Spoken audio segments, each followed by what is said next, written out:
Volkswagen Corrado VR6, jedan od definitivno najatraktivnijih automobila na dvodnevnoj ekstravaganciji VAG Society održanoj u Kovilovu. Više o ovoj manifestaciji da čujemo od organizatora. Broj prijava je bio neverovatan. 550 prijava je potvrđeno, a 150 prijava smo odbili jer smo bili ograničeni baš sa mestom. Danas ovdje imamo na skupu 13 država. Najprepoznatljiviji smo po tome što smo složni, što kod nas nema nikakvih takmičenja u vidu pehara, bolji je ovaj auto ili onaj auto. Mi smo jedna velika zajednica. Od autokluba stigli smo da smo postali brend za veoma kratko vreme. Nikola i ja se vozimo u primjerku iz 1994. godine, a ispod haube je jedan, rekao bih, netipičan V6 motor. U pitanju je legendarni VR6 motor koji je Volkswagen predstavio 1992. godine. On je kombinovao karakteristike klasičnog V6 motora i jednog rednog šestaka. Šta su oni dobili time? Dobili su smanjeni prostor gdje bi mogao V6 motor, koji inače zahtjeva veći prostor ispod haube, da se stavi u prostor gdje obično staje četvorocilindrični motor. Inače, on ima 2900 kubika, 140 kW, odnosno 190 konja. Ubrzanje od 0 do 100 je 6,9 sekundi, maksimalna brzina 235 km/h. Malo istorije. Corrado je lansiran 1988. godine, a njegov dizajn potpisuje Volkswagenov glavni stilista Herbert Schäfer. Proizvodnja se odvijala u pogonima Karmana u Osnabriku. Poznato je da Volkswagen za svoje nove modele voli da koristi već postojeće komponente, to se uvek najbolje isplati, pa je tako Corrado postavljen na A2 platformu koju je proslavio Golf 2. VR6 Corrado je specifičan po tome što, za razliku od drugih Corrada, ima širi trap. Tačnije, on koristi A3 Plus platformu koja je inače prenešena na Golfa 3. Zapravo, sa Golfa 3 su preneli trapove na Corrada.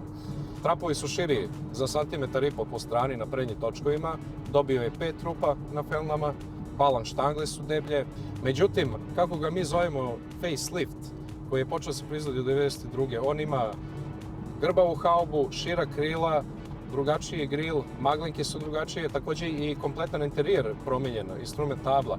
Međutim, to nije bilo osobeno za Corrado VR6. Oni su od te 1992. godine to preneli na sve ostale modele Corrada.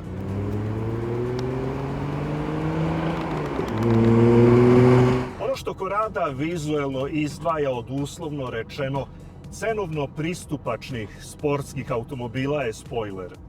Corrado je prvi automobil na svijetu koji posjeduje automatski električni spojler, koji se diže kod novijih modela, kod facelift modela, kao što se sada vozimo u njemu, na 88 km/h. Na modelima koji su proizvedeni pre 1992. godine podizao se na 120 km/h, a sam se spuštao na 25 km/h. Kako je tekla restauracija? Najveći deo vremena koji sam izgubio generalno na samu restauraciju auta je bila pronalaženje delova. Sam proces restauracije je počeo tako što prvo je auto išao da se odradi kompletna limarija i farbanje, ofarbanje u LC9X Deep Black boju, koja je išla na novije Volkswagen modele. Krenuo sam da radim taj full engine rebuild. Naime, ceo motor je izvađen, hilznovan, nove karike, plitnjače, radilica, sve je na novo vraćeno i poneki pečat sam mu tu dao, na primjer samko silikonska creva, aluminijumsko kućište termostata. Kompletan motor je, da kažem, delovi kao što su usisna grana, španeri, ovo ono, sve je to peskirano i plastificirano. Motor je kao nov i više od toga. Britanske kolege iz autonovinarske branše su veoma škrte kada treba deliti komplimente nemačkim automobilima. Ipak u to vreme časopis Car je opisao Corrado kao jedan od 25 automobila koje obavezno morate provozati barem jednom u životu. A kolega Richard Hammond iz Top Geara je nazvao Corrado instant klasikom.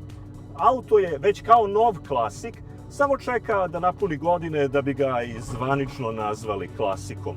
Kako se taj klasik vozi? Sam doživljaj vožnje je fenomenalan. Zašto to kažem? Zato što svaki put kad sedem u njega, kao da sam prvi put seo. Kao da je svaki put neko novo iskustvo. Jako je zabavan za vožnju.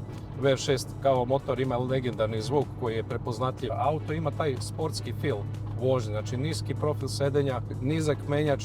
Corrado je dobio najbolje ocene kada se pojavio za handling, odnosno za upravljivost. Jako je upravljiv auto, jako stabilan u krivinama. 1995. godine okončava se proizvodnja Corrada nakon 97.521 primjerka. 1994. godine, kada je proizveden ovaj VR6, ukupno je proizvedeno 3787 Corrada, što ovaj primjerak na neki način čini raritetom.